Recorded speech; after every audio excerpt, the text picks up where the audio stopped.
Today's episode of the Bill Simmons Podcast on the Ringer Podcast Network. It's brought to you by SeatGeek, our presenting sponsor. Easiest way to shop for tickets thanks to their revolutionary grading system. Buy and sell with 2 taps on your phone. Everything fully guaranteed. Football fans, $20 off your first SeatGeek purchase on NFL tickets. All you have to do is use promo code BSNFL. Download the SeatGeek app. Go right to SeatGeek.com. BSNFL is the promo code. We're also brought to you by Gillette. Did you know a Gillette razor blade edge is thinner than a single brain cell? Oh, yeah. That's the product of many brain cells at work, namely the thousands of men and women at Gillette, always working harder to make your shape better. And now you can get Gillette blades for less at GilletteOnDemand.com. Gillette, the best a man can get.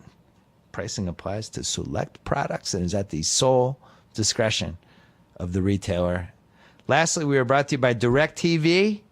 I keep telling you this. If you live in an apartment or you're an enrolled college student, now you can get NFL Sunday Ticket without a satellite. To see if you're eligible, go online to NFLSundayTicket.tv and stream every NFL Sunday Ticket game this season to follow your favorite team, no matter where you live. Use promo code Bill Simmons at checkout. That's my name.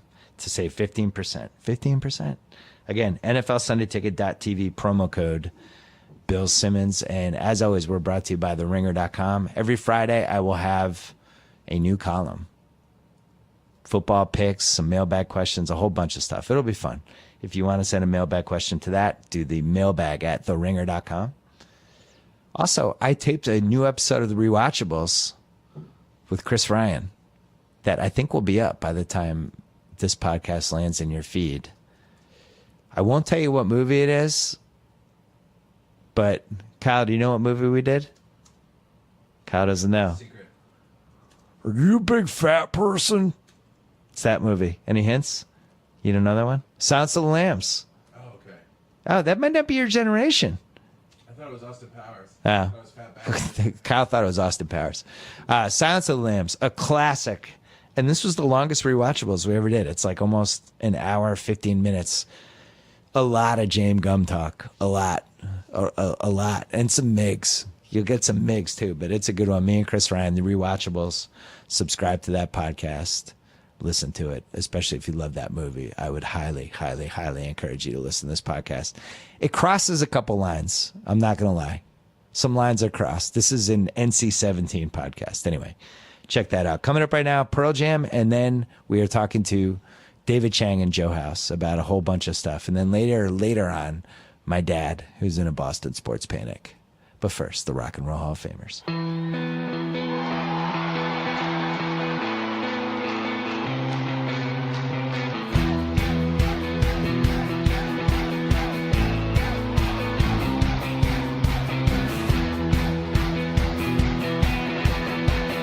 All right, on the phone, my buddy Joe House, renowned chef David Chang, 2 Washington professional football team fans. We have to talk about that in a few seconds, but first, Chang.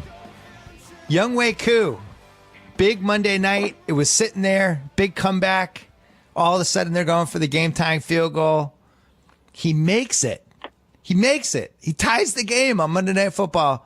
Timeout, come back out. Field goal gets blocked. Game over. Walk us through your emotions. I turned the TV off. I was so upset. I still haven't processed it. And what I'm now debating is, was it a poorly kicked kick or was it a great block? Oh, it was a great block. They ran through the line. It seemed like it was dead on, the kick. The guy was 3 feet behind the line of scrimmage who blocked it. I mean, I can't even process what happened. I wanted him to have the best game. It didn't happen, but let's just hope it doesn't mentally scar him, because the weight of the world of all Koreans and Korean Americans are on his shoulders. So I never liked the Denver Broncos. Now they're mortal enemies. House, did you think he screwed up the kick, or did it get blocked? It got blocked. I mean, anytime there's a block, I think 90% of the time that's on the line. I mean, you know, the unless the kicker kicks it 4 feet off the ground, you always blame the offensive line for a block, I think.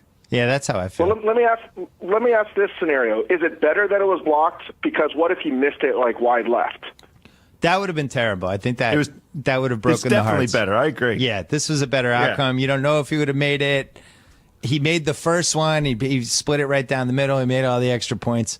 Chang, will you explain what's at stake here for the Korean American community? We just don't have that many like sports heroes that are in team sports, for that matter, right? Koreans and Asian Americans and Asians in general are really good at the solo sports like golf and stuff like that. But as a whole, the last sort of Korean football player that I can remember was Eugene Chung, drafted by the Patriots out of Virginia Tech, right? Yeah. And he was in the first round, and I was so ecstatic, but like he sort of washed out, and we just don't have anyone to like root for. That's of our culture. So even though it's a kicker and it's that's like a first step, and so it's just awesome to root for. We never get to root for someone. What about Heinz Ward? That never. What happened there? Because I thought there was a little bit of rooting, but it wasn't quite the same as Koo. It doesn't seem like. Well, that's the thing. I half rooted for Heinz Ward because he was half Korean, but I loved him as a player regardless. I had Koo in my podcast last week. Very chill dude. It actually made sense that he's a good kicker because and the way he described it was, House like your beloved sport golf. He has that kind of Jordan speed, just the even keel. Everything's cool. Don't get too high. Don't get too low, which is also the same personality that seems to work for golf. It makes sense that golfers who succeed and field goal kickers who succeed would kind of be wired that way, right? Yeah, of course, because that wiring speaks to the failure component. You know that you're going to miss. Golf is hard. Kicking a football is hard. You know you're going to miss. It's the resiliency after the miss that kind of describes, sets the bar in terms of how successful you're going to be. So I think the very best component is a chill bro. Who is Mike Vanderjagt for Indianapolis is the only guy that I can think of that maybe ran hot as a kicker. Yeah. And he had a couple good moments, but he also ran himself out of the league. He flamed out. Vinatieri is kind of where you want to. He's the ultimate. He's still kicking. He's my age, and never gets too high, never gets too low. Always smiling, always just in good spirits. Chang, how does this play out with Koo? Let's say, that was about as high of a profile game as he's probably going to be in this season. That weird, crazy Monday night game with all the weird stuff that was going on, and then on top of it, comeback, all this stuff. But what does he have to do? Is it just going to be one game winning field goal? What's the one thing that needs to happen to push this over the top and create some Linsanity potential? He needs to start leveling out kick returners on special teams. just destroying people. First one down as a wedge breaker. That's what I want to see. I think that's what he wants to do. He said he played football in high school and really liked hitting people and went to kicker, but I think he kind of enjoys that. So the first time he lays somebody out, that's going to be bigger than the game-winning field goal, you think? Well, yeah, that too, right? There's a lot of pressure because he has to. I texted you this. He has to be a Hall of Famer, greatest of all time kicker, better than Vinatieri. Hey, high goals. Koo said in the podcast that he had not had real Korean food since he was in the 6th grade when he actually lived in South Korea. What was your reaction when you heard that? I don't know. It's weird because he speaks with that Southern twang now. He's from Ridgewood, and I want to know like if he's like what he eats. Right? It doesn't seem like he even missed Korean food all that much. Yeah. So you got to take him under your wing. It sounds like if he had made the team 4 weeks before the season and everybody knew he was the kicker, what would have happened in your fantasy league? Someone would have taken him in the 6th round. That's what I think. 6? Just to make a statement. Like, fuck you guys. I'm drafting him 6th round. Doesn't matter. I'm still going to win. Wow. I can't wait till next year. I'm I can't wait surprised for it's the not Steelers. higher, to be honest. Yeah. I was expecting to hear 4th round. Well, that's the thing. If somebody says 6th round, that means it probably would have been 2 rounds higher. All right, let's talk about the Washington professional football team. This is a rare. Do we have to? Yeah, no, we have to, because Okay. part of my job as somebody who has been paid for many years to anticipate where things might be going in sports. It really seems like the Washington football thing is going to a bad place. All the early signs are there. The team is not good. The Cousins thing, they decided not to give him a good offensive line this year, almost as a strategic move to knock down his value, or just because they're incompetent. And it's heading toward what looks to be 6-10, 5-11, 4-12, yet another wasted year for the Washington professional football team. House, do you have any optimism or hope at all? I have neither optimism nor hope. The one observation I'll make is you said it looks like it's headed towards. We've been here. This has been going on, coming on. We're nearly 25 years now.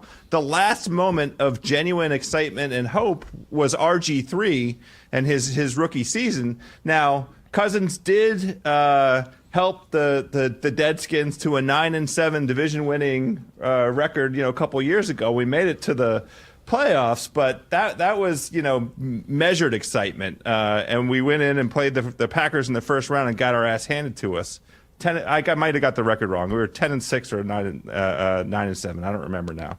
But in any event, this season, every single indication, every single off-season development pointed in a very down direction. They hired a genuinely competent general manager and almost immediately ran that dude out of town. And in the most Washington Deadskin way possible, they heaped, rumor and disparaging assignations about his character as he went out the door. I mean, they used his draft plan.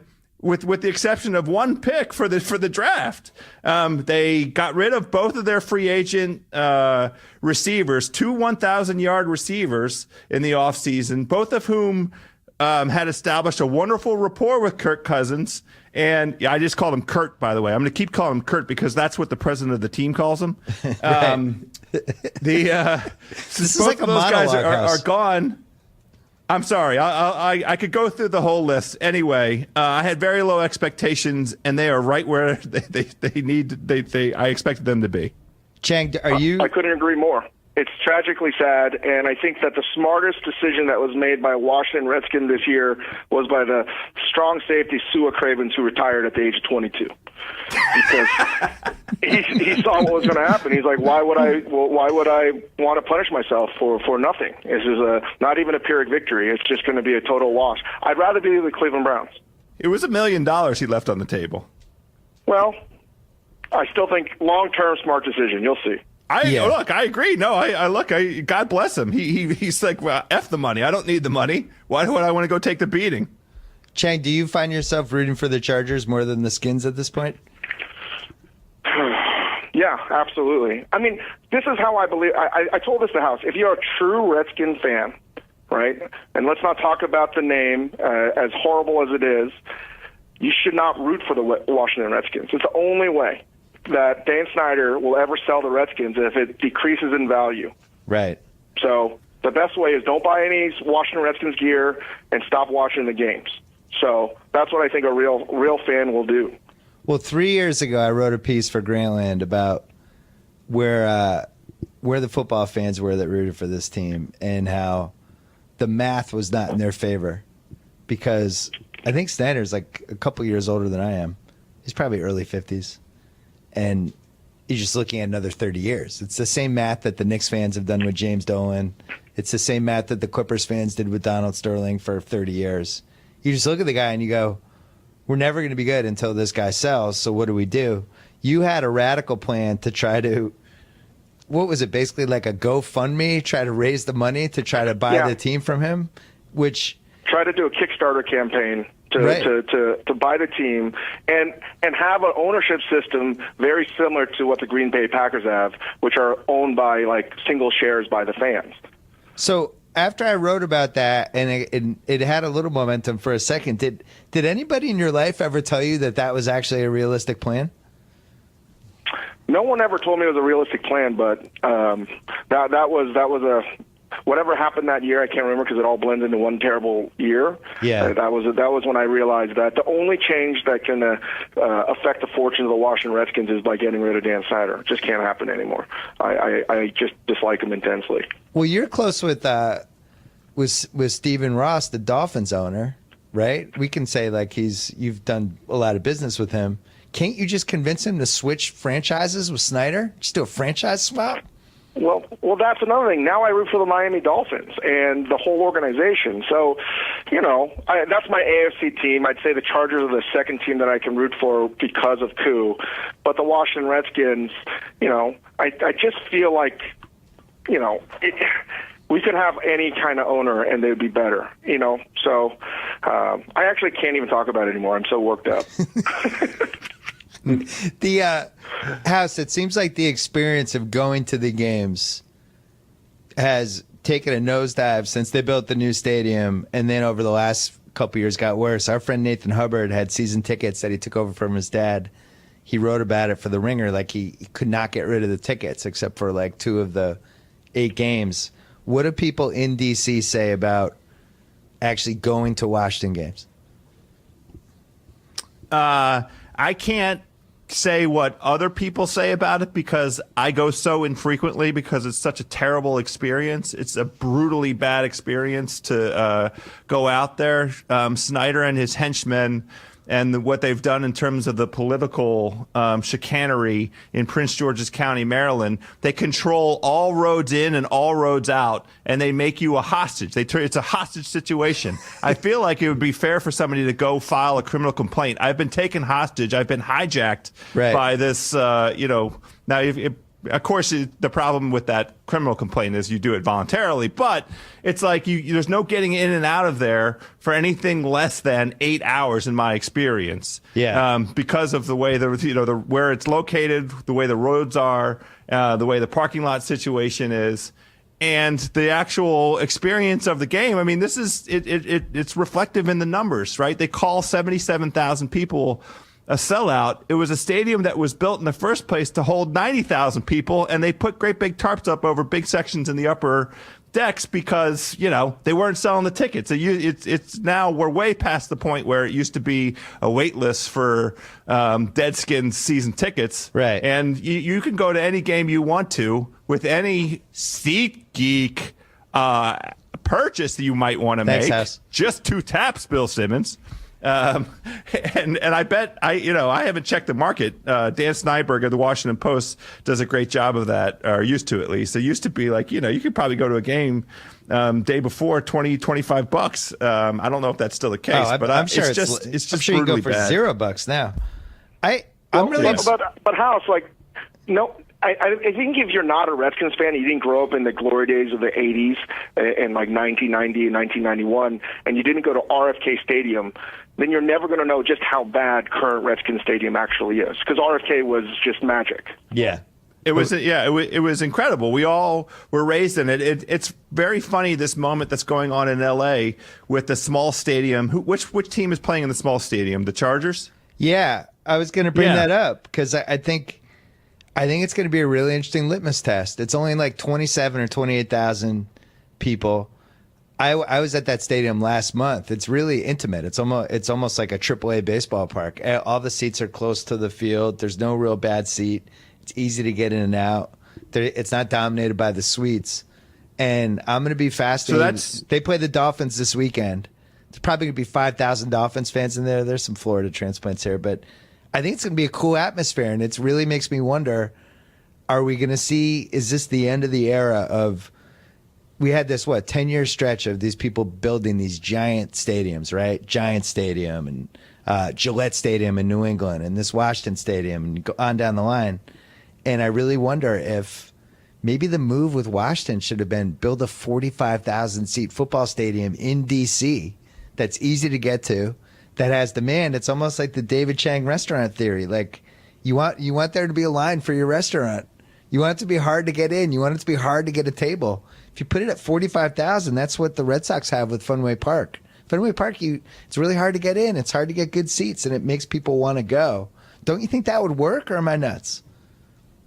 Well, that Chang's point is exactly the point in terms of how those of us who grew up in the area lovingly look back at the RFK experience. It was a 55,000 seat capacity experience, and that intimacy that you describe is exactly what it was. Like, you know, they had one particular section down by the field that was on a metal. I'm going to mess up the description, but it would bounce up and down. Yeah, and the fans could get it moving. So it felt like the stadium was literally moving because that lower section was able to be affected by the fans jumping up and down. And we're at the point now where Snyder is, you know, trying to create competition among the three jurisdictions here, D.C., Maryland, and Virginia, for the new stadium that he wants one of those jurisdictions to build for him. The least cynical thing for him to do would be to go back to old RFK, renovate RFK, make it a 55,000 to 60,000 seat joint, put the team back in the city. I mean, that's his only last and best hope at you know, changing the perception of him in this local sports environment. Chang, is that ship sailed? Can Snyder do anything to save himself in the DMV? No, I mean, he could do everything right, and I still want him to sell the team. Yeah. I mean, that's just it. I think it's just so bad, and it's so sad considering the legacy of the Washington Redskins. Yeah. Hold on, I want to talk about bacon, but first, quick break to talk about ZipRecruiter, our old friends. Are you hiring? Do you know where to post your job to find the best candidates? Finding great talent can be tough. I get it.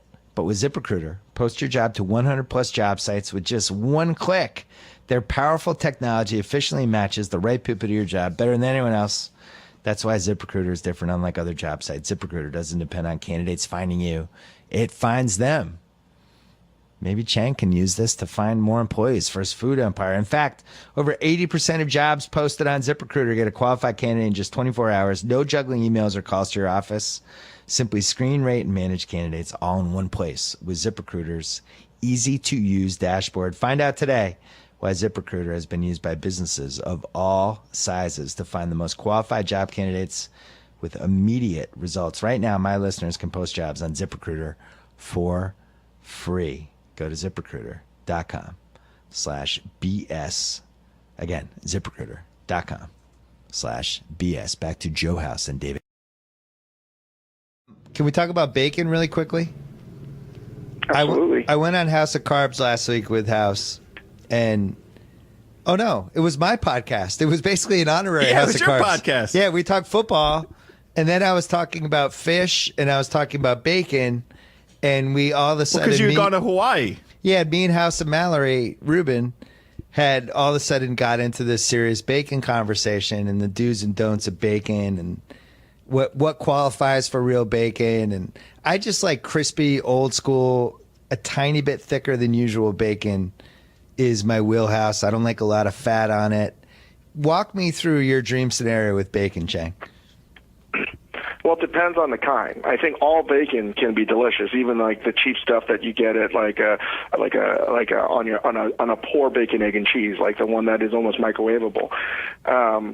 But the really good bacon that I like is thick, like country slab that's like not super smoky, but enough to taste that smoke, and you can actually get that bite. And you see that sort of thickness at steakhouses, right, where they just serve you that slab of bacon on a plate, which is, to me, one of the most beautiful things in the world. Well, but a lot of the times... I mentioned Luger's. Well, a lot of times with the steakhouses, though, Luger's is an example if they do it right. Some of the steakhouses are like, here's this big-ass slab of bacon, but it's like just almost all fat, and it's hard to find the meat. It's not cooked that well. Why do they screw that up? What should they be doing differently? Because they're trying to make money, I guess, but you shouldn't do that. I mean, here's another thing. Bacon should, at the minimum, have around 30% of its body weight or of the slice in fat, right? One of the reasons why it tastes delicious is because there is fat. Otherwise, you're eating Canadian bacon, which is just the filet. Yeah. So bacon, to me, the best kind of bacon has some kind of chew. So you bite down and you get that little bit of texture and crunch, and then you get some softness and a little bit of sweet, a little bit of salty, and that smokiness just sort of rounds it all together. So that's to me like the best kind of bacon is when you get all kinds of textural contrast and flavor contrast. It's not just a one-dimensional fat. House, where do you stand on Canadian bacon? I think it's perfectly fine on an Egg McMuffin, and otherwise you could take it and turn it into a ultimate frisbee competition. I'd argue though, if you haven't been to Canada, so they actually call it pea-meal bacon in Ontario. Wait, what? Penile bacon? What? No, What did you just say? P-E-A-M-E-A-L, pea-meal. And, pardon me. Pea-meal bacon, and they make amazing sandwiches out of it. House, like they'll just slice, like I would say, like 2 inches of this stuff with hot mustard on a nice crusty roll. It's perfection. Yeah, that sounds to me a little bit like the pork roll that you might get up in the Philly, New Jersey area. Is it akin to that in that vein? Different. I'm just trying to show Canadian love here because it's something that I think is highly underrated as a food item. Oh, so if we had a version of it here in the States that was a more accurate representation, I wouldn't be so dismissive. Is that what you're saying? Correct.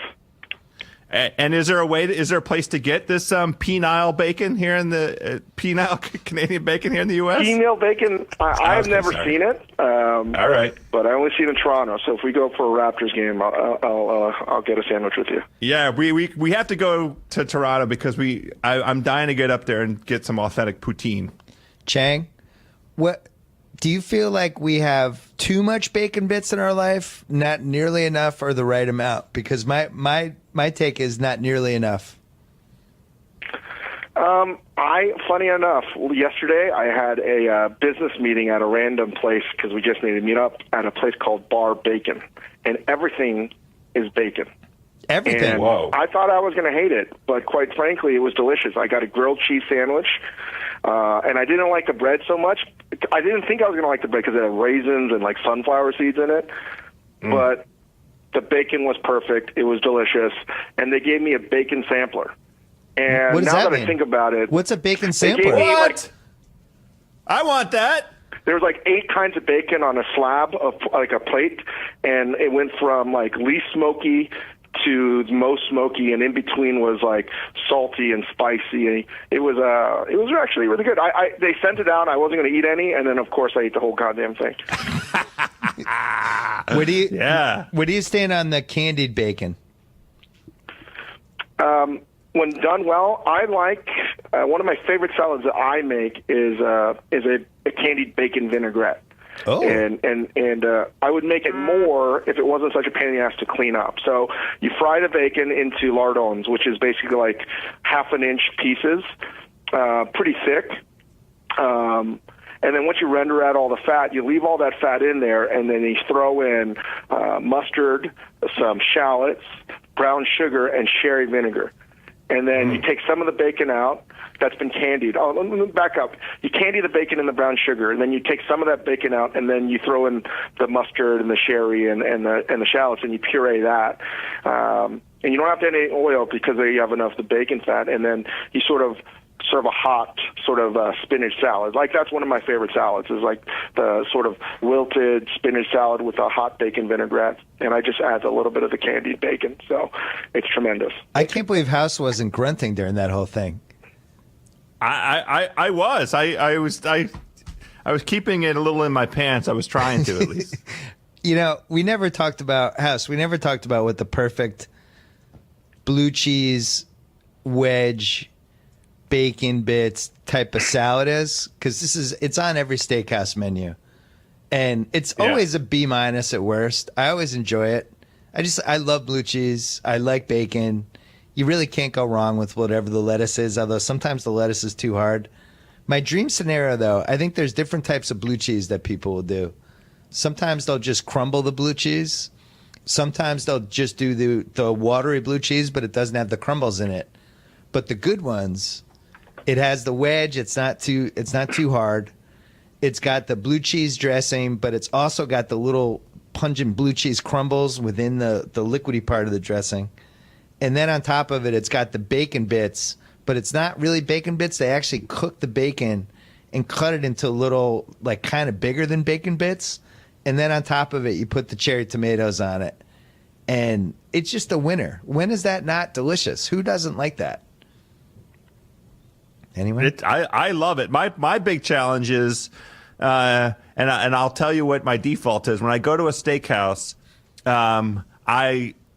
there's always a competition between the wedge salad and the Caesar. And the reason for that is because, some steakhouses are known for their Caesar, and I love the combination of the garlic in the Caesar dressing plus the saltiness of anchovies. Yeah. And I'm a maniac for anchovies. I mean, sometimes I'll ask for more anchovies. Oh, so God. unless I know coming in that the wedge is a special wedge, my default is always a Caesar at a steakhouse.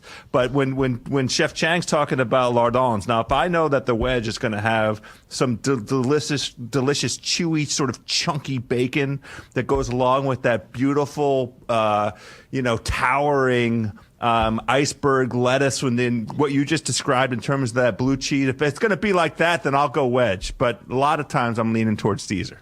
Chang, Can I just add, I think that of all the descriptions you've ever said, including sports, that's the best description you've ever given about it was this blue cheese wedge salad with the bacon bits. It was amazing. That was poetic. Chang, Well done, Bill Simmons. Chang, why don't the chefs cut up the iceberg wedge with the bacon bits and the blue cheese and the tomatoes? Why don't they cut it up for me and make it like not a chopped salad, but do a little of the work so the dressing can hit all the parts? Why do I have to do all the work? That's why it's called a steakhouse. It's meant for you to do some work. Yeah. They'll do it though. Guess I was out to dinner. I won't drop any names, but with a known food person, and this food person asked at the restaurant I was at, the steakhouse I was at. I'll just go ahead and give him a shout out because I don't mind giving the Capitol Grill a shout out. The Capitol Grill chopped up our wedge salad for us. Wow. But I like the wedge. I think iceberg lettuce is one of the most vilified, underrated lettuces anywhere. It's something that people should be more proud of serving because it's delicious. It's also good hot and sautéed. But I like the wedge because you can cut it so that it's almost like a steak. Yeah.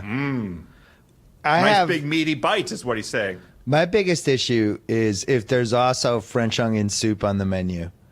And my thing is, if the French onion soup is really done correctly, that's always going to be the winner for me. But you rarely get like the perfect French onion where they really burn the cheese on the top. We've talked about this before, and I really battle over it. I don't know which one to get. And the wedge is like a safer bet, but French onion's the higher upside. If they hit it, you hit the grand slam with the French onion. I went to Ruth Chris with my daughter 2 weekends ago, which I hadn't been to in a while, because she had a soccer tournament and she wanted to get a steak. And I hadn't been there in a while, and I forgot how much I enjoyed not only the burning, the filet mignon and the sizzling, whatever the hell they call it, but they had the sweet potatoes with the brown sugar pecan thing on the top. It was delicious. It was like they just know how to do it right at steakhouses these days. I think there's been a lot of bad trends this decade. I think that's been one of the better trends. Do you guys agree? I don't think I've been to Ruth Chris in years. I can't even remember. I hadn't been in years either. I was excited. I love Ruth Chris. Well, all that butter. I'll order it one temperature less. I'll get it, black and blue, and then they bring it on the sizzling platter with the butter, and then you can kind of cook it yourself, in the almost Korean barbecue style. So I can get it up to the medium rare temperature that I like. I'll kind of slice it right away, just because I like that aspect of it. And I'm not a black and blue. I'm not that. I'm not a true paleo. You're a true gourmand. That's brilliant. Oh my God, you understand like cuisson and temperature. That's like, I'm so proud of you. That's unbelievably complex. wow. But Chang, I have a food podcast. That is unbelievable. That's why we gave him House so of Carbs. smart. Wow, I'm supposed to know. I'm supposed to know some things. That's just like you're a savant. Like not many people, not even cooks would understand that. Chang, But it's fun. where do you stand philosophically on the surf and turf? I think it's, I think it's fine. I don't love it. I don't love lobster personally like that. I like it cooked in different ways, but, I'd rather just focus on one thing done well. I don't need two. Right? Yeah, that's how I feel, too. It feels a little gimmicky.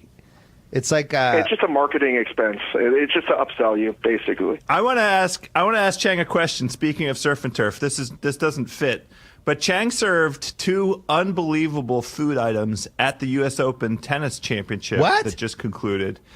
He did. It's a true fact. Chang, tell the people, because here's the thing, Bill. This is the groundwork I'm laying right now. I demand an all-expense-paid trip to the U.S. Open next year so I can sample the entire food environment up there in Queens. All right, done. But Chang, tell the people.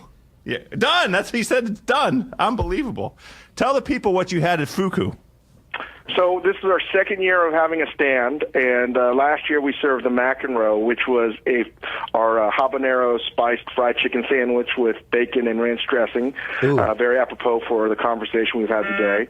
And this year we got even a bigger stand, and there was room for a grill, so we decided to add a burger because I've been reluctant to ever do a burger, so we decided just to do a one-off pop-up, and we called it the 163. I joked that we call it the Vitas Carolitis burger, and we served a double-stacked Pat LaFreda burger with cheese, our own special sauce, and the real difference was the bread. We served it on a Chinese Bing bread made by the wonderful bakers at oh my God, I can't even remember. I'm blanking out.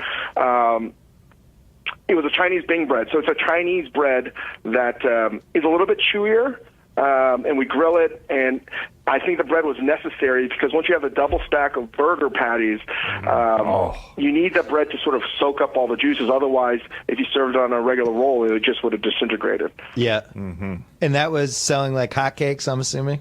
Yeah, it was a lot. And might I add, if you haven't been to the U.S. Open, the cuisine is unbelievable. And we talk about food, we talk about like tailgating, and you imagine football or baseball and hot dogs. But I think the most underrated sport for eating and drinking, tennis, by far and away, because people eat and drink for 6 to 8 hours. You're eating like 2 to 3 meals there. And I mean, I was really shocked when we opened up last year just how much these people eat. Like tennis, you just think that like they make, have a salad or something. No, people are getting in there, and I love those tennis fans. They're unbelievably good eaters. I was blown away by that being at Wimbledon too.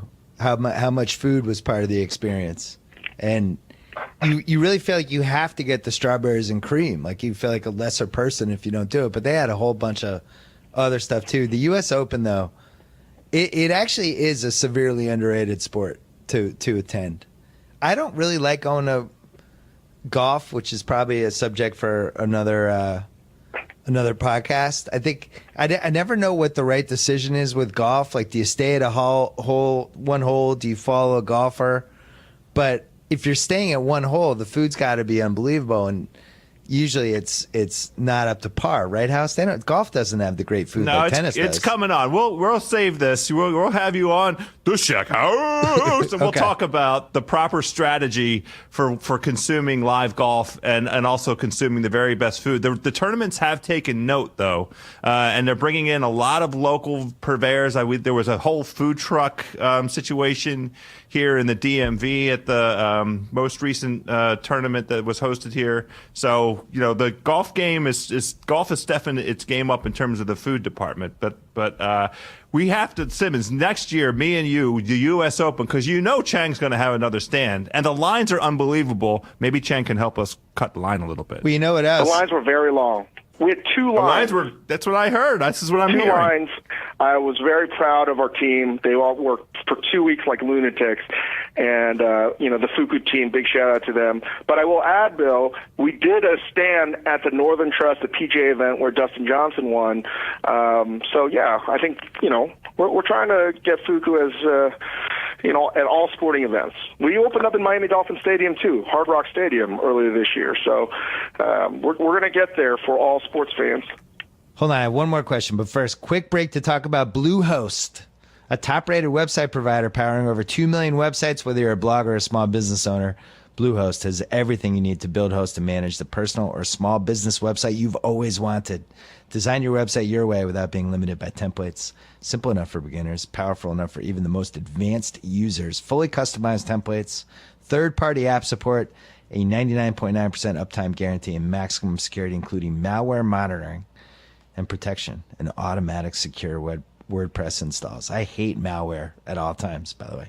Not to mention Bluehost's 24/7 tech support, online resources, and expert services. No wonder it's been the top recommended WordPress host on WordPress.org since 2005. Bluehost makes hosting your website stress-free so you can get back to what matters most, gambling and eating food. And now our listeners save 50% when you sign up at bluehost.com/Bill Simmons. Once again, bluehost.com/Bill Simmons. All right. Here's my one big question. House and I talked about fish on my podcast with Mallory last week because I went to Hawaii and I just ate fish for a week and it was great and I felt like 100% healthier after. A reader emailed me and said halibut cheeks are the best fish to order. He said it was like a combination of like scallops and lobster, and nobody ever has it. But when they do, halibut cheeks is the move. Where do you stand on halibut cheeks, Chang? They're delicious, but like I don't know if it's the move. I think that's hyperbole, and that comes from a person that lives in hyperbole. I think it's a smart call, but you have to wonder, like halibut, depending on the size, right? Like you can get like a massive, like couple 100-pound halibut, but regardless, there's only going to be 2 cheeks per fish. So if they're offering that as a special, like how have they been getting all these cheeks? That's what I would ask, right? If it's a special, then you really only have one order of halibut cheeks. Right. What if they're so let's say you're at an unbelievable fish place in Hawaii where you know they're catching the fish.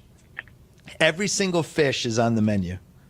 You basically have your choice. Any type of fish you've ever wanted is on there. What's your order? Man, that is like the best question I've ever heard. Thank you. Wow. I like the flatfish. I love Dover sole. I know people say that, but real Dover sole is delicious. Turbot is probably still my favorite. I know I mentioned it before on the House of Carbs. That is just, to me, a fish that you can eat with your hands. It's just it's got everything. It's still got the cheeks, but they're way smaller. And I mean, we should get a turbot dinner one day, and we should just fly one in and grill it, and then you'll see what I mean. It's probably one of the most exquisite grilling fish, and that's the fish that I would eat, without a doubt. Wow. So. House, what's your answer? I would never say anything different from Chef Chang. So obviously the answer is turbot. I need to have the wonderful turbot. You coward! You've never even had that. What are you talking about? You don't know what it tastes like. I'm sure I've had turbot in my life. I truly love sushi grade tuna. I mean, I'm dumb that way. I know how pervasive it is. No, I don't want it cooked. No, I don't want it cooked. Because you've done so well talking about ordering the black and blue steak on the sizzling platter, and then if you went down to say that you wanted sushi grade tuna cooked, I mean that just negates everything that you've done positively today. No, I hesitated to volunteer that would be my go-to fish order because I know that what a cliche tuna is and how it's overfished and everything that goes along with it, but still, it's the succulence of that when it's perfectly prepared and the at the right temperature that it's got a real chill to it. It's just unbelievable to me. Chang, I have a task for you for 2018 because you've just continued to conquer the food world.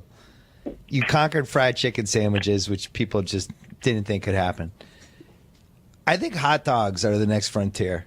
My wife and I, we were flying home from Hawaii with our kids.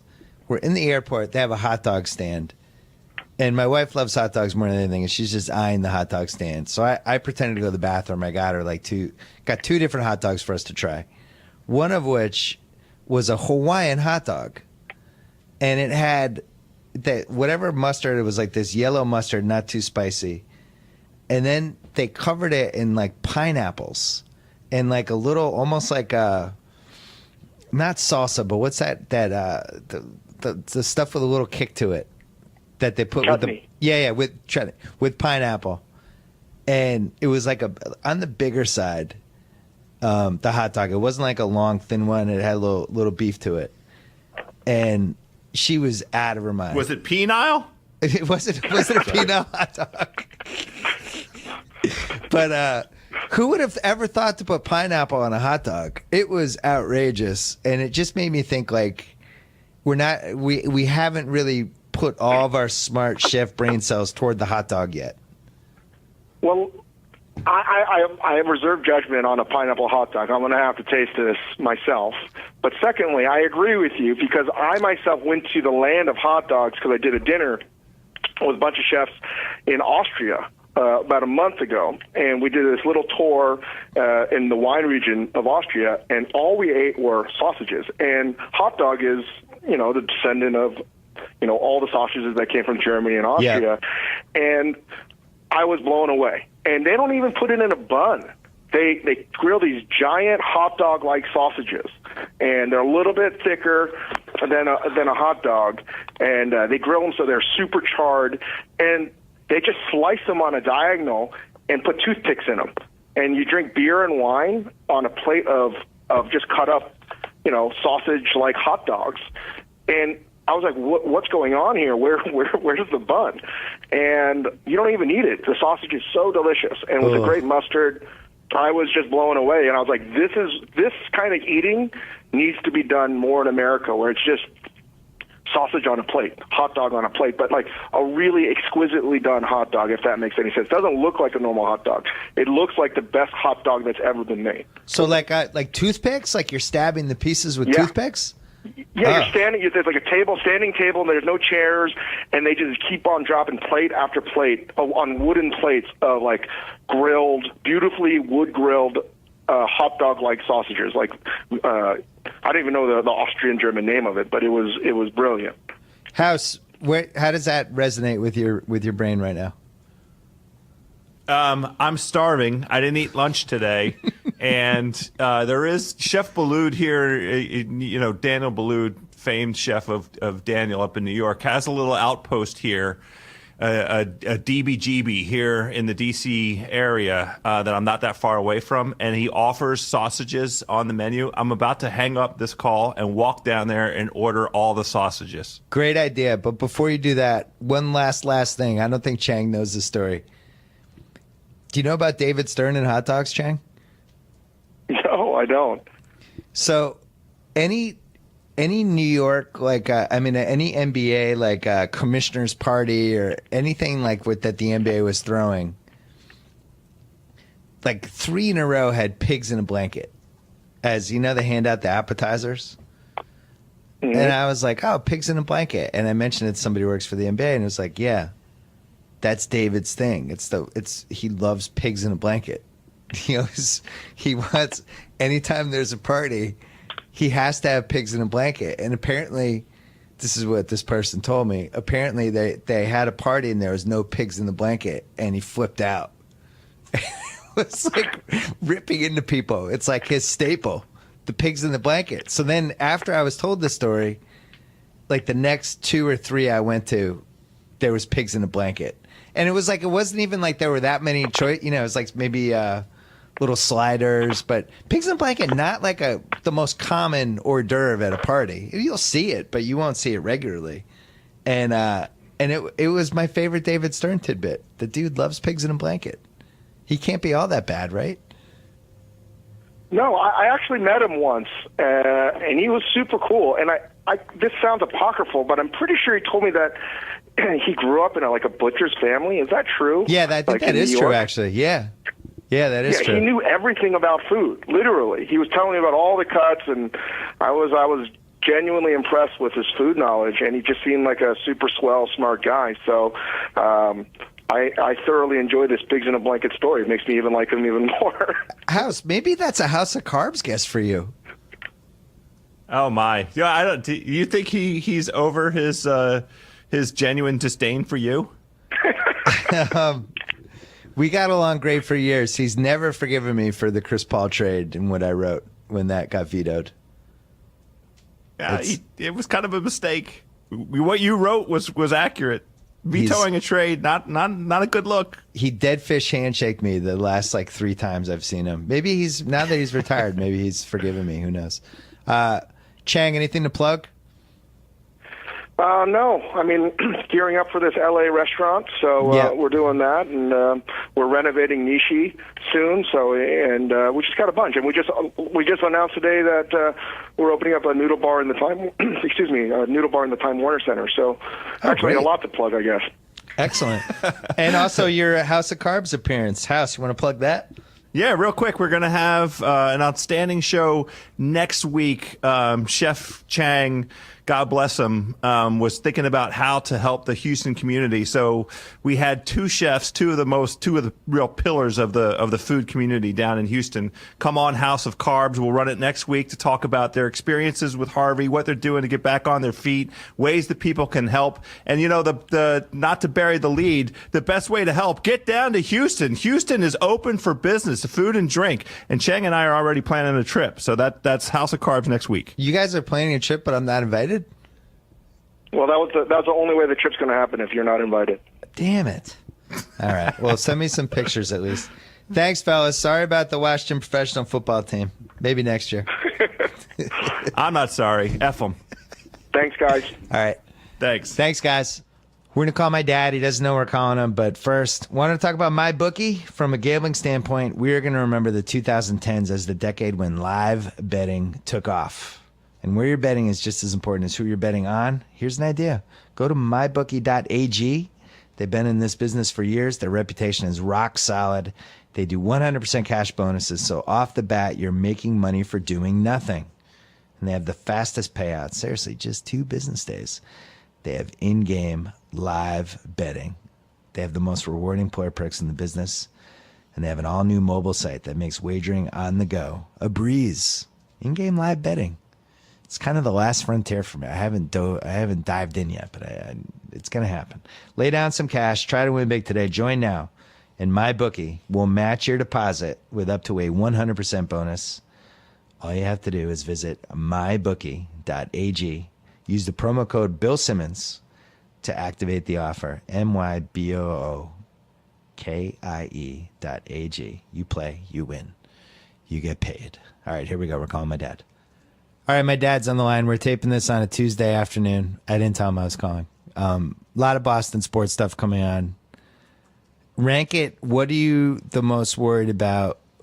Kyrie Irving being a superstar for the Celtics, the Patriots dynasty being over, or the Red Sox having no real chance in the playoffs? How would you rank those 3?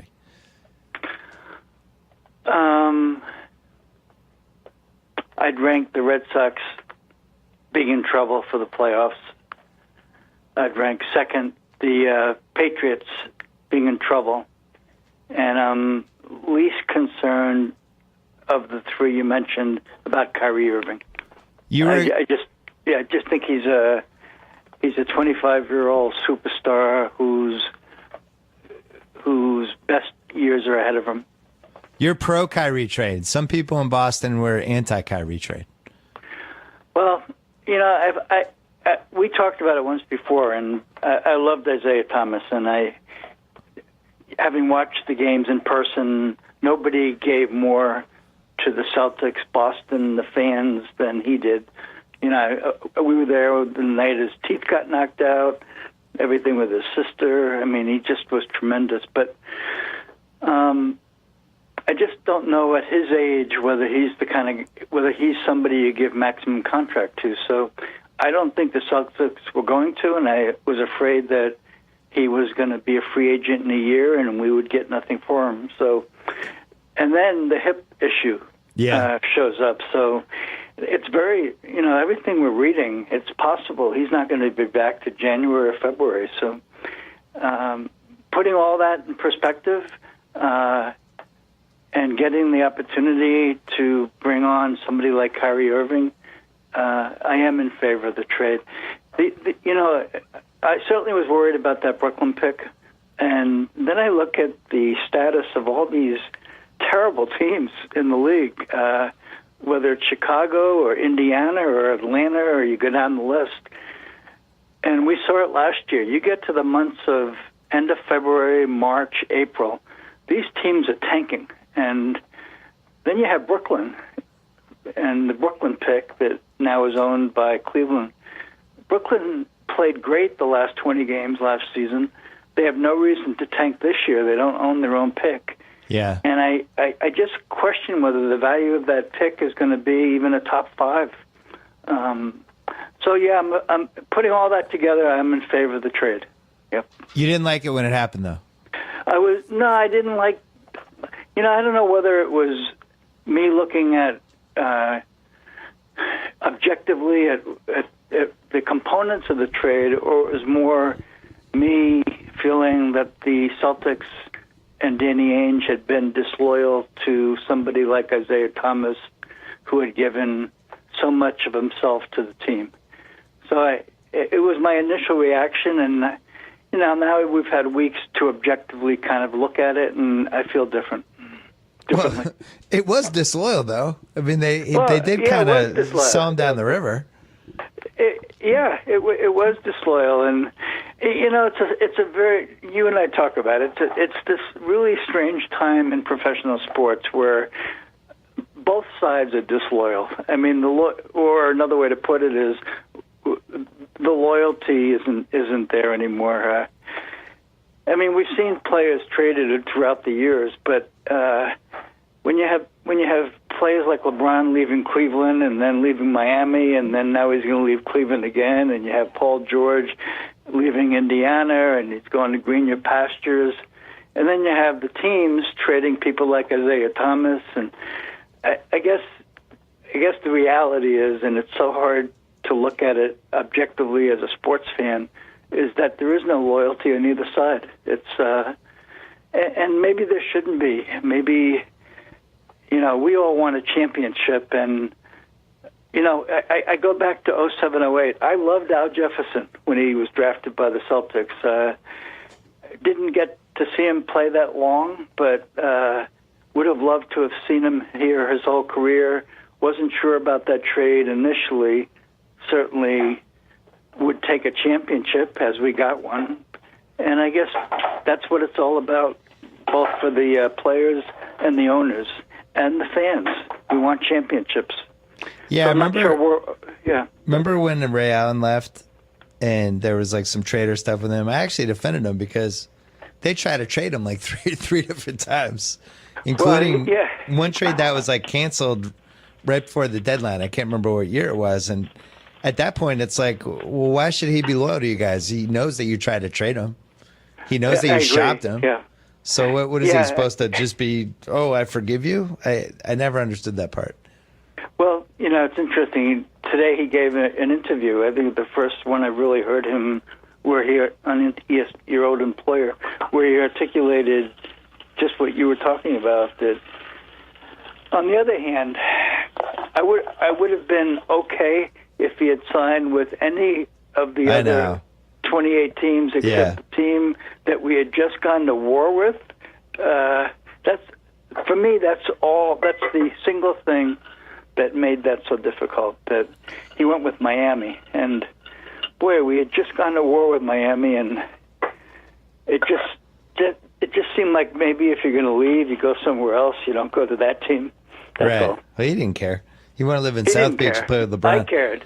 He didn't care, but yeah. It's funny though. It has changed as the 21st century has gone along. It seems like it's been one of the things that's changed the most about sports. And I think even going back to when Johnny Damon went to the Yankees, and I remember writing about it for Page 2 when it happened, and the Red Sox fans and the Boston fans were so betrayed by Johnny Damon.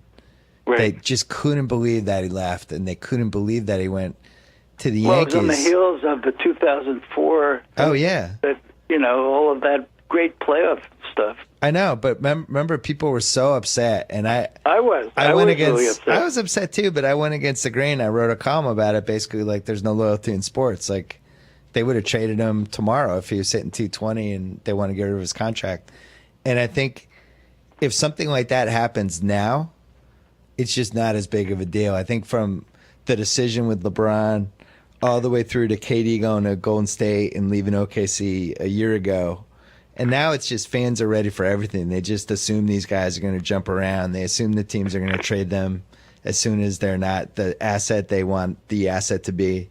And that's just the way sports is. It's a strange time. It's definitely one of the weirder times we've had that I can remember. It really is. I will say, though, way back in the 80s, you and I had a conversation when there were rumors that Dallas, the Mavericks, were looking to trade Perkins and Shrimp for McHale. Yeah. For McHale. And you and I debated, do you do a trade like that? You've had and I'll throw it's an ironic wrinkle that has a similarity to Isaiah's hip problem. We had watched McHale play with a broken foot in the 87 playoffs, and he should have sat out, for his own personal future career. But he played and further damaged. And now we see him walking around with a limp. Okay, so after all of that, the Celtics at that time made a decision not to trade McHale or Bird, and eventually Parrish left as a free agent. Should we have made that trade for Shrimp and Perkins? Probably. Well, remember what they did? They used Danny Ainge instead, and they traded him for Joe Klein and Ed Pinckney. Exactly, and Danny Ainge mentioned that when he gave his press conference after introducing Irving to the Boston community, that and he kind of referenced trading Isaiah and how hard it was. Yeah. And he talked about how hard it was when he learned he had been traded from his beloved Celtics. So, and maybe that shaped his whole viewpoint on loyalty and trading players that the fans love, because he got traded. And I think he got traded a second time, too, from another team. And well, he went to he got traded to Sacramento, which was even worse. He went from being on, playing with Bird, Parrish, and McHale to going to NBA Siberia, basically. But true. It's interesting. They didn't trade McHale, and then, but if you remember the 1991 season, then the following season, before Bird's back went out, but that team was really good, and it actually seemed smart that they didn't trade McHale, and they had Reggie Lewis, and they kept the big three, and it was like, oh, this is good. It was actually a good idea to do this way. And was that the year we almost beat Cleveland? That was 92, yeah. That was okay. Yeah, they lost to the Pistons in 91, but they had like a second run with those guys. But now looking back, if they had been able to turn McHale into a young Schrempf and a young Perkins, like I'm sure Ainge looks at that and says, "Oh, we should have done that in a heartbeat. We should have made that trade, and maybe that shapes some of what he does." I suspect he does, and I mean, I read somewhere very recently that both McHale. That both Bird and McHale had said they wanted to retire as Celtics. Yeah. But then I read that both Pierce and Garnett had also said to Ainge they'd like to retire as Celtics. Nobody's criticizing the trade he made then for those New Jersey picks or Brooklyn picks. Yeah. Maybe it depends on the outcome of the trade, which we don't know yet. So there's a long-term view you have to take, whether it was okay to trade people that have been loyal to the franchise.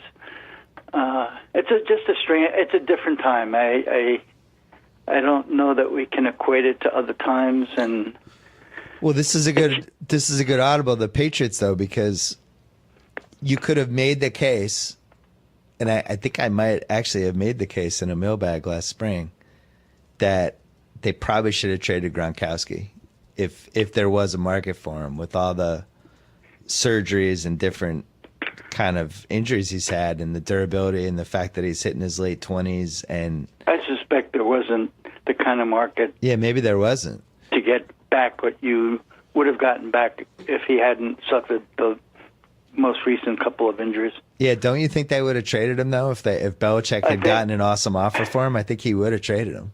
I think they would have. It's the hot topic up here now.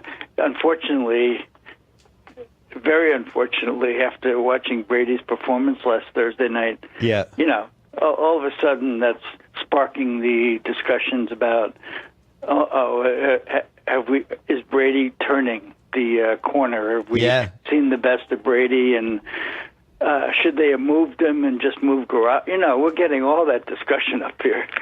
That's happening? That should Brady get benched is a discussion in Boston? It's not benched. No, not benched. But should he have been traded to open the door for Garoppolo to take over the team? Oh, God. Come on. Did they wait too long? No. And I don't need to mention the who's leading that discussion, and it makes it brings ratings up, and that you get all the crazy callers in, and all the people. How did you call it? You termed it years ago the home of the miserable or something like that. That wasn't me, but that's what it was, the Fellowship of the Miserable. I think Shaughnessy might have even invented that one. Okay, yeah. Callahan called it Loser Town, I remember, when I was living there. And then there was the Fellowship of the Miserable. But, here's the thing.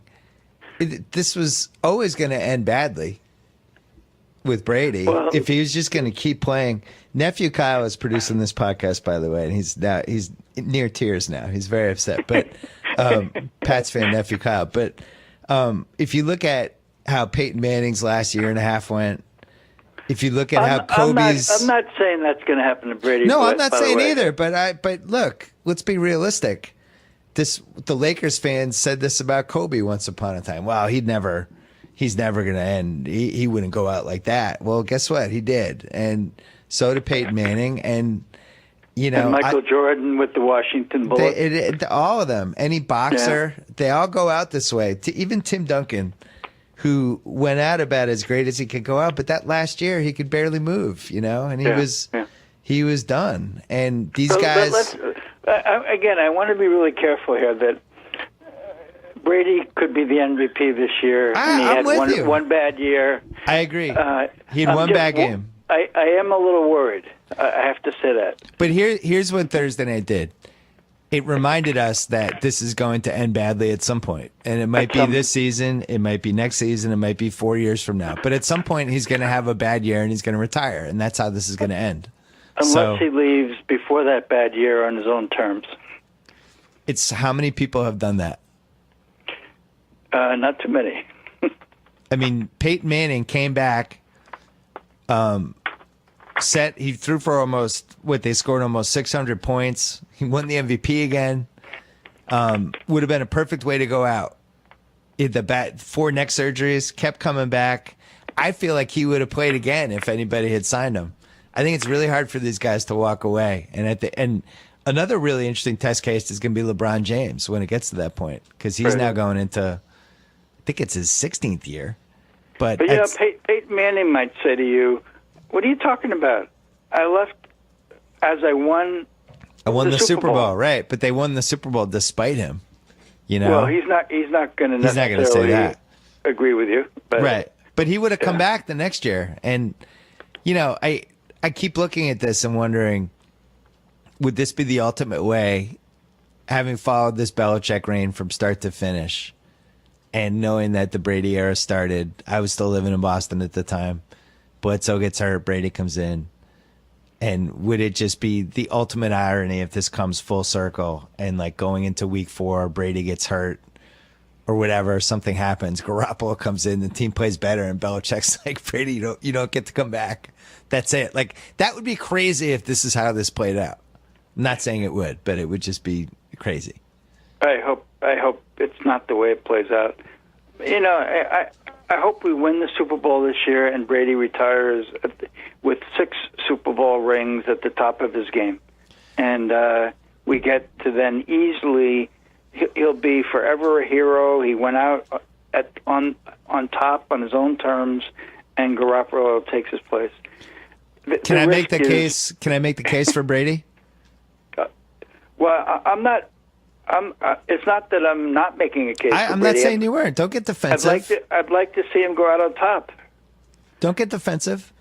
I'm saying I think what happened last week was understandable in some ways because no Edelman, you look at the last 15 years of Brady's career, and he's almost always had the reliable slot receiver dating back to Troy Brown. And there's really only been 2 years where he didn't have that guy.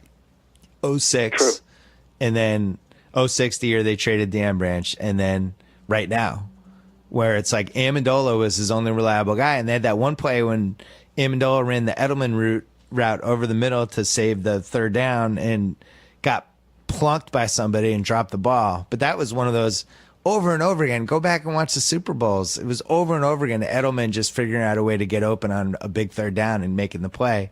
Then on top of it, you don't have Gronk, which we've talked about in the pod before, but Gronk not being the force of nature, at least in that game, for whatever was going on with him. But even just him dropping that touchdown, like he never dropped touchdowns like that before. He would that was 7 points every time.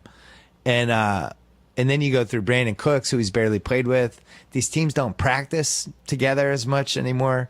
So not to make a million excuses for him, but from watching football all weekend, which is all I did the last 2 days, none of these quarterbacks look good. Alex Smith somehow looked better than any other quarterback for 4 days. So I'm not overreacting yet, but it did make me think, wow, it did make me see the finish line with Brady for the first time, where you just go like, wow, how would this end when this ends? How is this going to go?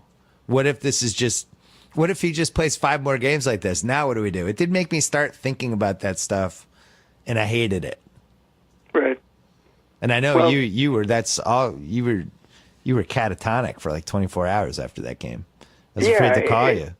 Unfortunately, too, we have 10 days between games, so it's all anybody who's a football fan, and that's awful lot of them up there in New England. That's what people are thinking about, talking about. But the real problem is the defense is the problem. This defense we have, that's what we should all be really worried about, is what happens with defense. And it does feel like the door is now just open for the NFL, you know. And I know people could have said that 3 years ago when they lost the Kansas City game, but heading into the season, everybody was giving the freaking trophy to the Patriots already. And now it's completely different. It was basically 90 minutes of football, the second half, and now everybody's like, wow, the Patriots can be beaten. There's a vulnerability that I don't think any of us really saw coming with this. But yeah, it was an awfully strange game. Like, as you said, if Gronk, if we're up 14-0, he simply catches that touchdown. Yeah. You know, the momentum of the game's a little different. Kansas City has been, I mean, it's been a tough matchup for us. Usually there, but obviously here as well. I thought Alex Smith had the game of his life. He was great. I don't think he's ever played better. And that team has speed that we could not counter. I'm not sure there's too many teams that have that kind of speed. My fear is that you're going to be complaining a lot about Stephen Gilmore this year. Well, it has all the makings for somebody that you would just complain about. They overpaid him a little bit. He's not totally your type of corner. He's already made a gigantic mistake. It just feels like we're heading toward a season where you're just texting me about I'm just not Gilmore. sure. You know, we'll never know because Belichick doesn't tell you anything. I don't know if that was his mistake. They ran three receivers on a vertical route. Yeah. And McCourty made a decision to go with somebody else. So I suspect Gilmore thought McCourty was his safety help, and it wasn't there. So, I mean, I watched the replay. He casually kind of let him go by him. It's not like he even tried to stay up with him. So he must have thought that McCourty was on his side and he was the safety help. So, in conclusion, you still fully support Tom Brady and Bill Belichick, and you're still a believer. Yeah. Oh, okay. Yeah. Good. All right. Oh yeah. That's the big headline. That hasn't changed. And then, but I do agree with you. The defense really was worrisome in that game. they were bad. They were terrible. It wasn't great. You were emailing, you were texting me, who's this guy? Not Van Noy, the other white guy. Who is this guy? Where'd he come from? There's a guy out there chasing a running back who Kareem Hunt has 4.4 speed. He's got tattoos all over him, and he's 20 yards behind him. And I'm wondering, who's that guy? And I keep up on these plays a little bit, but it was, we had a no-name defense out there, which is fairly worrisome. So, are you going to fly out to watch the Red Sox first round 4-game loss with your grandson and me, or are you just going to stay there? What's your plan? Fly out? What do you mean? Fly out to L.A. to enjoy the playoff losses with us. What's your plan? No, most likely the Red Sox are going to play Houston. If they win the division, Cleveland has the best record. Right. And Cleveland would play the playoff team, the wild card team, and we'd end up playing starting in Houston. Oh, so you think we can beat Houston? Well, it's our last 4 games of the year are at Fenway Park against Houston. So there's a possibility we're going to play them in 9 straight games. Did it bother you that Chris Sale could not beat the Yankees? It bothered me, given that they lined it up so he'd pitch in all 3 series against the Yankees. Sure, but he had a really good game against a shitty team the other night. So. I know. He does. I love Chris Sale. I wish he had beaten the Yankees just one time. Just throw the 8-inning 2-hit gem. Just once. He didn't get a lot of offensive. He didn't get a lot of offensive. It was frustrating. He's been unbelievable this season, but God, I just hate. He was our secret weapon against the Yanks. Just like, all right, you're not going to be able to hit this guy, and it actually seems like they can hit him, and they have good at bats against him, and they drag the pitch counts out, and meanwhile, Judge started hitting again. He's back from the dead all of a sudden. I don't know what happened there, but yeah, it should be interesting. I don't really have incredibly high hopes for this team. It just feels like the whole season is going to ride on some down 2-1 game 4, 8th inning, bases loaded, 1 out, and Xander Bogaerts is going to come up and figure out how to hit into a quadruple play. And that it'll be 2 outs that'll end that inning, but also somehow 2 outs for the next inning. Well, my worry is it's September 12th, and now we only have a 3-game lead on the Yankees. Yeah. And the Yankees are hot again. As you said, it's not only Judge, but Sanchez is hitting. Yeah. The whole lineup is hitting. Severino has been unhittable as a pitcher. If we end up in that wild card position and we have that 1-game playoff, I know. I mean, are you really looking forward to that? I'm not. And then Chapman, they made him looks like he's going to be the closer going forward again, which I actually think if he can handle it, it puts their bullpen in such a better spot because now Betances can just kind of rove around and come in whatever inning, and everything falls into place for them. Well, I think if the game is at Fenway and Chapman comes in, there's a different element there. I'm okay with him coming in Fenway Park. Yeah. Having seen what the fans do to him, particularly when he comes in the game, and he seems to lose the plate. So, hey, I talked to John Walsh for like an hour yesterday. I might have to give you guys a podcast.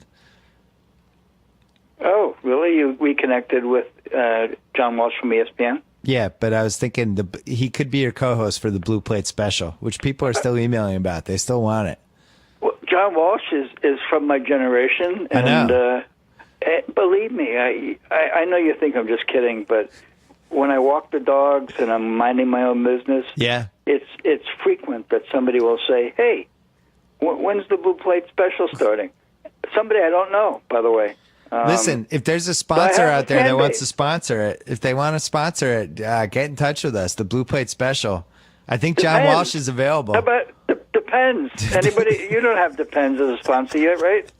You can break down Game of Thrones. Yeah, I think Walsh is in. We'd have to get you guys a producer who's at least over 68 to really fit in with the whole crew. But it would be a fascinating podcast, though.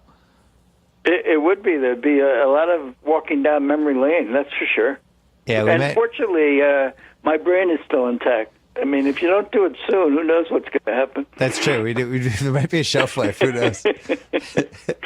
All right. I'm glad you're in good spirits about the always chaotic Boston sports scene. Talk to you soon. I'll talk to you soon. Bye. All right. Thanks to Joe House and David Chang. Good luck to Young Wei Koo. Good luck to all the Boston sports teams. Thanks to Bluehost. Whether you're a blogger or a small business owner, Bluehost has everything you need to build, host, and manage a personal or small business website you have always wanted. Simple enough for beginners, powerful enough for even the most advanced users. Design your website your way without being limited by templates. No wonder it's been the top recommended WordPress host on WordPress.org since 2005. Right now, our listeners save 50% when you sign up at bluehost.com/Bill Simmons. Thanks also to Gillette. Did you know a Gillette razor blade edge is thinner than a single brain cell? That's the product of many brain cells at work, namely the thousands of men and women at Gillette who are always working harder to make your shave better. Now, you can get Gillette blades for less at GilletteOnDemand.com. I really hope, ever since I started doing reads for Gillette, the Patriots have not won a game in Gillette Stadium. I hope I'm not responsible for this. But Gillette, I know this much. They are the best a man can get.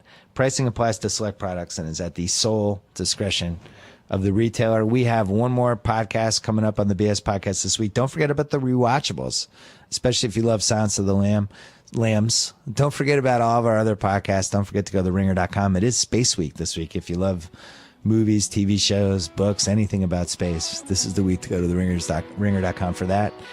And we are coming back to you later in the week on the BS Podcast. Until then.